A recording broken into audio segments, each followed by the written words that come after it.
Welcome friends. देखिए, जो आज की ये वीडियो है इसमें हम बात करने वाले हैं कंपनी एक्ट 2013 के बारे में।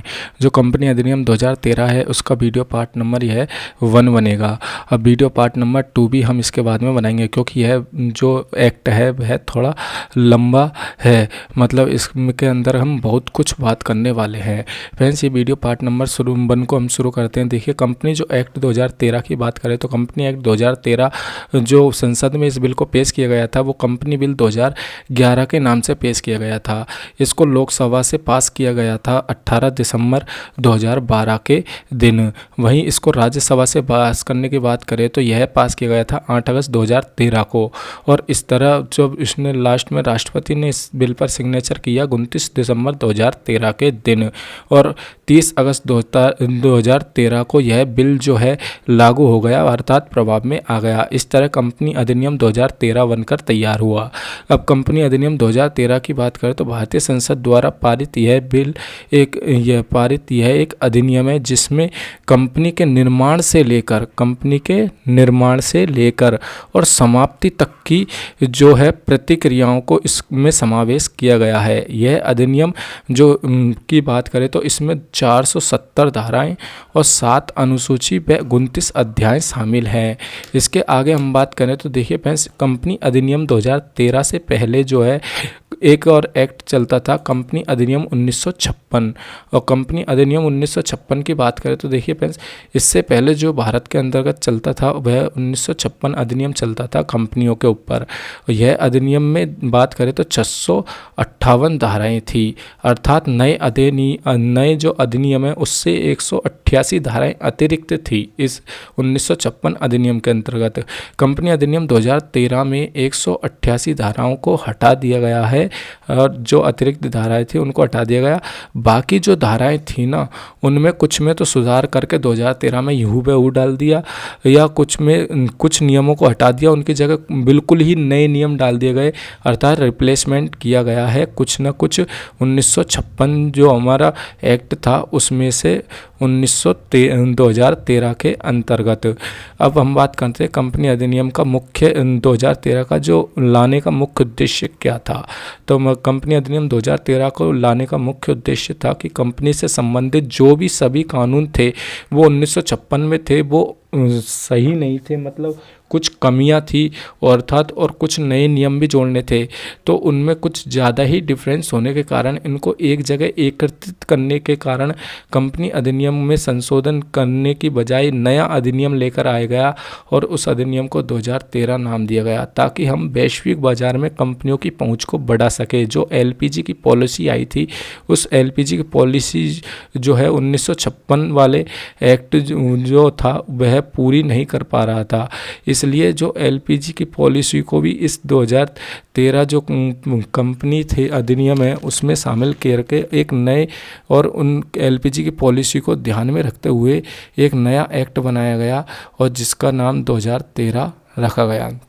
अब हम बात करते हैं कंपनी अधिनियम 2013 के नेचर के बारे में। जो कंपनी अधिनियम 2013 है उसका नेचर की बात कर लेते हैं। तो यह कंपनी अधिनियम की बात करें तो इसके तहत कंपनी एक कृत्रिम व्यक्ति है जिसे अलग से अधिनियम बनाकर अस्तित्व में लाया गया है। कंपनी के सदस्यों का दायित्व की बात करें तो सीमित दायित्व होता है कंपनी के प्रति कंपनी के सदस्यों का। कंपनी हमेशा चलती रहती है, कंपनी में सदस्य के आने का और कंपनी से सदस्य के जाने का कंपनी पर कोई प्रभाव नहीं पड़ता है। वहीं कंपनी एक कृत्रिम व्यक्ति है जिसका संचालन किसी एक व्यक्ति के द्वारा किया जाता है। कंपनी की अपनी एक सार्वभौम मुद्रा यानी मोहर होती है, जिसका इस्तेमाल कंपनी का जो संचालक अर्थात डायरेक्टर जो होता है वह डायरेक्टर कंपनी की ओर से करता है, ना कि खुद की ओर से। आगे हम बात करते हैं कंपनी अधिनियम कहाँ कहाँ पर लागू होता है। तो कंपनी अधिनियम की बात करें तो यह लागू होता है सभी बीमा कंपनियों पर, जो इंश्योरेंस कंपनियां होती है उन पर, सभी बैंकिंग कंपनी, जो बैंकिंग कंपनी होती है उन पर भी यह अधिनियम लागू होता है। बिजली को उत्पादन करने वाली और आपूर्ति करने वाली जो कंपनियां होती है, इलेक्ट्रिसिटी कंपनियां, उन पर भी यह अधिनियम लागू होता है। विदेशी भारतीय कंपनी, मतलब विदेश की कोई कंपनी है और उस कंपनी ने भारत में आकर कोई शाखा खोल रखी है, तो उस विदेशी सहायक भारतीय कंपनी जो है, उस सहायक भारतीय कंपनी पर भी यह नियम लागू होता है। वहीं अगर बात करें तो कोई विशेष अधिनियम, कोई इस प्रकार की कोई कंपनी है, मतलब ऐसी किसी प्रकार के निगम है जिसके लिए एक अलग से विशेष अधिनियम बनाया गया है, तो वहाँ पर वह ही विशेष अधिनियम लागू होता है और उस जगह कंपनी अधिनियम जो है वह लागू नहीं होता है। किसी विशेष अधिनियम के द्वारा अगर कोई निगम की स्थापना की गई है तो वहाँ पर विशेष अधिनियम का नियम ही लागू होता है, कंपनी अधिनियम वहाँ पर लागू नहीं होता है। यह कंपनी अधिनियम का एक अपवाद है। आगे हम बात करते हैं कंपनी अधिनियम 2013 की कुछ विशेषताओं के बारे में। ये विशेषताएं फ्रेंड्स बहुत महत्वपूर्ण जो बातों का इसमें उल्लेख किया गया है कि 2013 में कौन कौन सी विशेषता हैं कंपनी अधिनियम में, तो हम एक एक विशेषताओं के बारे में बारीकी से बात करने वाले हैं। तो देखिए फ्रेंड्स, एक समान वित्तीय वर्ष, जो कंपनी अधिनियम 2013 है उसमें सभी कंपनियों के लिए एक समान वित्तीय वर्ष को बनाए रखने की व्यवस्था की गई है। मतलब जितनी भी निगम कंपनियां हैं उनके लिए, चाहे वो सार्वजनिक कंपनी हो चाहे वह एक प्राइवेट कंपनी हो, सबके लिए जो कंपनी के लिए वर्ष की शुरुआत की बात करें तो 1 अप्रैल से उनके लिए वर्ष प्रारंभ होता है और वहीं 31 मार्च को उनके लिए वर्ष खत्म होता है। कंपनी में सदस्यों की बात करें तो देखिए कंपनी अधिनियम 2013 कहता है कि निजी कंपनियों में सदस्य 50 से बढ़ाकर 200 कर दिए गए हैं। मतलब 50 जो है सदस्य 1956 जो अधिनियम था उसके अंतर्गत थे, लेकिन अब 2000 जो हमारा ये कंपनी अधिनियम 13 है 2013 उसमें 200 कर दिए गए हैं। आगे हम बात करते हैं वार्षिक सामान्य बैठक यानी एनुअल जनरल जो मीटिंग है उसके बारे में। तो कंपनी अधिनियम 2013 के अनुसार कंपनी की पहली एजीएम जो होगी वह पहली एजीएम 9 माह के भीतर करनी होगी वित्तीय वर्ष समाप्ति के। जैसे ही वित्तीय वर्ष समाप्त होता है, मतलब मार्च 31 को अगर वित्तीय वर्ष समाप्त होता है तो उसके 9 माह के भीतर आपको कंपनी प्रारंभ की पहली एजीएम करनी होगी। उसके बाद जितनी भी एजीएम होगी वह एजीएम आप 6 माह के अंदर कर सकते हैं, लेकिन पहली एजीएम आप 9 माह के अंदर तक कर सकते हैं। लेकिन 1956 में यह व्यवस्थाएं नहीं थी। 1956 में यह व्यवस्था 18 माह की थी, मतलब 18 माह तक कर सकते थे। अब उसे घटाकर 9 माह कर दिया गया है। आगे हम बात करते हैं कंपनी अधिनियम 2013 में जो एक नई व्यवस्था भी की गई है जिसमें बायबैक ऑफ शेयर यानी शेयरों की पुनः खरीद। मतलब कंपनी अधिनियम 2013 के अनुसार कंपनी अपने शेयरों को वापस खरीद सकती है। आगे है कंपनी अधिनियम 2013 में यह व्यवस्था भी की गई है कि कंपनी जो शेयर बाजार में शेयर जारी करके जिस काम के लिए पैसा उठा रही है ना, उसी काम के लिए उस पैसा को लगाना होगा। अगर ऐसा पैसा अगर बच जाता है या फिर पैसा का कहीं और यूज करना बनता है तो उसके लिए पहले एक सामान्य बैठक में विशेष प्रस्ताव पारित करवाना होगा और उस विशेष प्रस्ताव से स्वीकृति लेनी होगी कि ये बचा हुआ पैसा है जिसको हम कहीं और खर्च करना चाहते हैं। अगर वहाँ पर स्वीकृति मिल जाती है तो ही पैसे को अन्य जगह पर खर्च किया जा सकता है।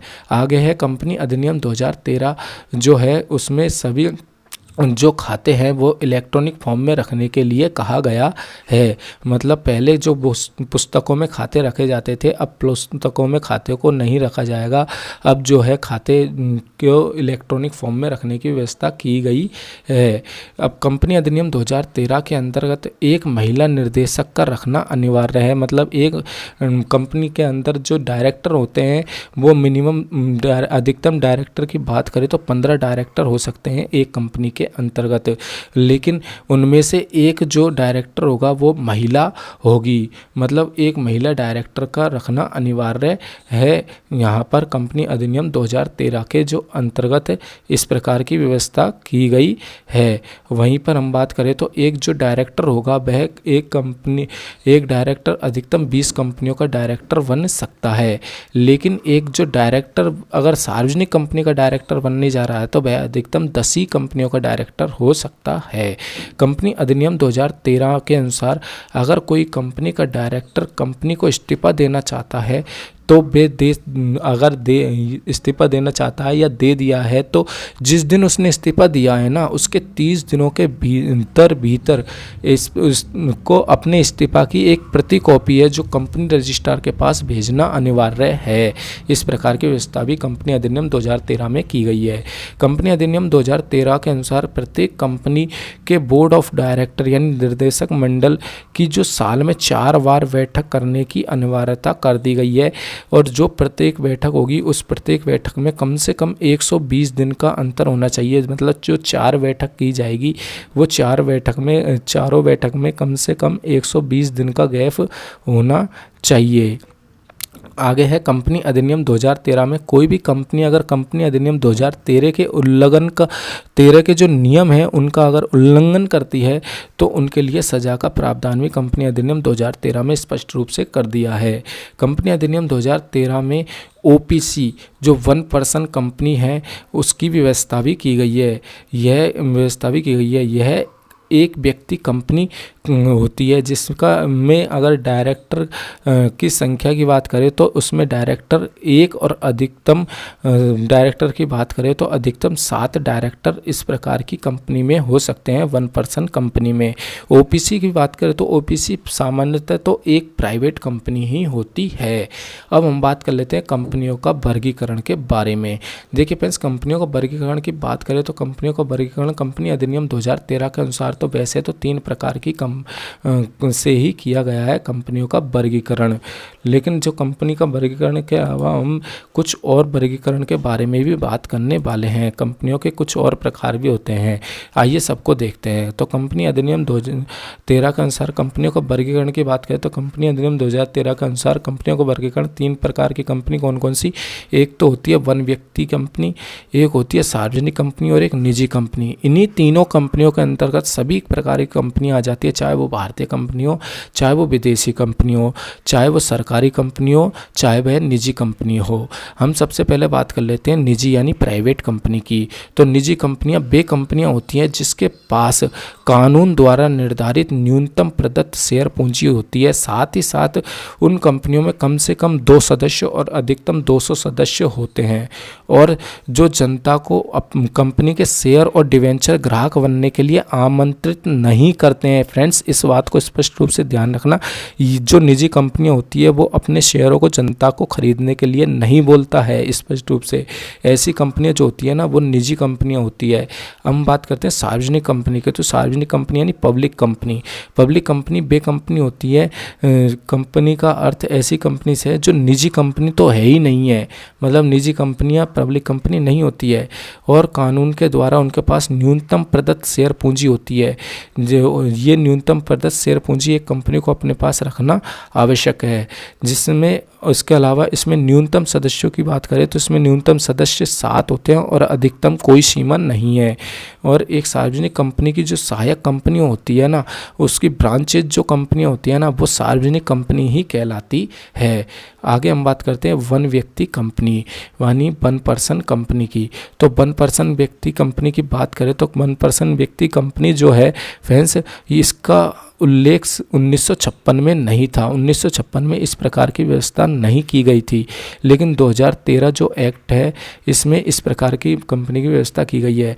एक व्यक्ति कंपनी की व्यवस्था 2013 अधिनियम में ही की गई है, और अधिनियम की धारा 262 इस प्रकार की कंपनी की व्यवस्था के बारे में बताता है। इस प्रकार की कंपनी में केवल एक ही व्यक्ति शेयर होल्डर होता है। शेयर होल्डर अपने बाद किसी भी व्यक्ति अपने बाद किसी व्यक्ति को अपना उत्तराधिकारी घोषित कर सकता है। एक व्यक्ति कंपनी में कम से कम एक डायरेक्टर व अधिकतम डायरेक्टर की बात करें तो यहाँ पर 15 डायरेक्टर हो सकते हैं। एक कंपनी में शेयर होल्डर सम भी डायरेक्टर हो सकता है। जो एक व्यक्ति कंपनी है इसमें शेयर होल्डर जो होगा, मतलब एक ही तो शेयर होल्डर होता है और वही अपने आप को डायरेक्टर भी घोषित कर सकता है। इस प्रकार की कंपनी की बात करें तो इस प्रकार का कंपनी का रजिस्ट्रेशन वन व्यक्ति कंपनी के नाम से ही होता है। अगर एक व्यक्ति कंपनी का डायरेक्टर है तो मीटिंग की कोई आवश्यकता नहीं है कि मीटिंग करे, लेकिन अगर एक से अधिक डायरेक्टर हैं तो वहाँ पर कंपनी को वर्ष में कम से कम 2 मीटिंग करना अनिवार्य हो जाता है। इसके अलावा देखिए फ्रेंड्स, हमने कंपनी एक कंपनी और बांटा है जिसमें बात करें तो सूक्ष्म कंपनी। तो सूक्ष्म जो कंपनी होती है फ्रेंड्स, सूक्ष्म कंपनी की बात कर लेते हैं हम। जो सूक्ष्म कंपनी है, कंपनी अधिनियम 2013 जो है उसकी धारा 285 जो है उसके अनुसार सूक्ष्म कंपनियां वे कंपनियां होगी जिनकी प्रदत्त शेयर पूंजी कम से कम 50 लाख रुपए, मतलब उनके पास शेयर है वो कम से कम 50 लाख के शेयर जारी कर रखे हो और अधिकतम उन्होंने 10 करोड़ तक के शेयर जारी कर रखे हैं, तो वो कंपनी भी जो है सूक्ष्म कंपनी के अंतर्गत आती है। साथ ही साथ वित्तीय वर्ष का टर्नओवर, जो साल भर का वित्तीय वर्ष बनेगा उस वित्तीय वर्ष का टर्नओवर 100 करोड़ से अधिक नहीं होना चाहिए, तो ऐसी कंपनी सूक्ष्म कंपनी के अंतर्गत आती है।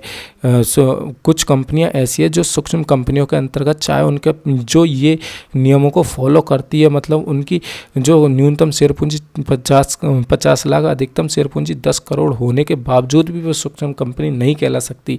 वो कौन कौन सी कंपनियां हैं? एक होल्डिंग कंपनी या सहायक कंपनी, कोई ऐसी कंपनी जिसकी कोई सहायक कंपनी है, उस कंपनी का अगर जो है न्यूनतम 50 लाख की जो है शेयर प्रदत्त पूंजी है और अधिकतम 10 करोड़ की है, तो इस प्रकार की कंपनी भी जो है वह यहाँ पर सूक्ष्म कंपनी नहीं कहलाएगी। इसके अलावा धारा 8 के तहत ऐसी पंजीकृत कंपनी जो लाभ कमाने के उद्देश्य से खोली गई है।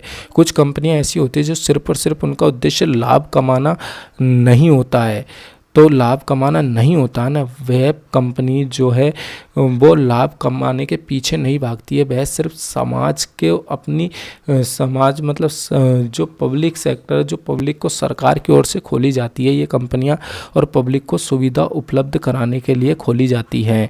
और इन कंपनियों का सिर्फ मकसद होता है सुविधा उपलब्ध कराना, और सुविधा उपलब्ध कराने के लिए इनके पास जो शेयर प्रदत्त पूंजी और इस प्रकार की क्रियाओं पर ध्यान नहीं दिया जाता है, और वित्तीय वर्ष का टर्नओवर इस प्रकार की क्रियाओं पर भी ध्यान नहीं दिया जाता है, उनका सिर्फ सार्वजनिक लाभ उपलब्ध करवाना होता है। तो इस प्रकार की कंपनियां जो है वह भी जो सूक्ष्म कंपनी के अंतर्गत नहीं आएगी। किसी भी ऐसी कंपनी जो विशेष अधिनियम पारित करके बनाई गई है, ऐसी कंपनियों की बात करें तो जैसे insurance regulatory and development authority के तहत इंश्योरेंस कंपनियों को रेगुलेट किया जाता है, और इंश्योरेंस जो कंपनी होती है उनके ऊपर यह विशेष एक्ट लगता है।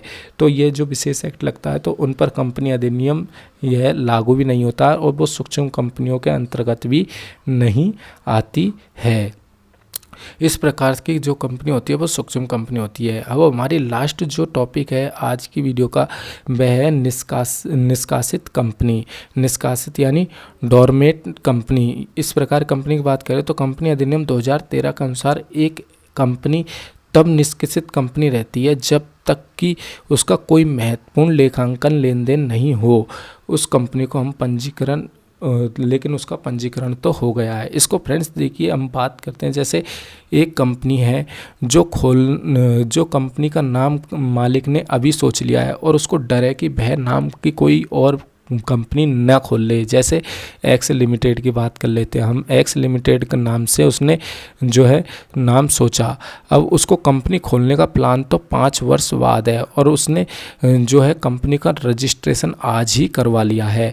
तो आज ही जब उसने रजिस्ट्रेशन करवा लिया है और कंपनी खोलेगा 5 वर्ष यानी 5 वर्ष बाद खोलेगा, तो ऐसी दशा में उसने रजिस्ट्रेशन तो करवा लिया लेकिन कंपनी खोलेगा 5 वर्ष बाद, तो उसका महत्वपूर्ण जो है लेन देन का लेखा तो होगा ही नहीं।